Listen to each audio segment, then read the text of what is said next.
Керимов. Велко Прошев, добър пас към Стойчо Младенов.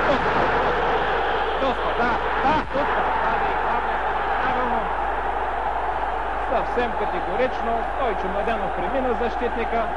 Защитника беше принуден да го спъне вече, когато топката беше далеч от него. Ето вижте повторението.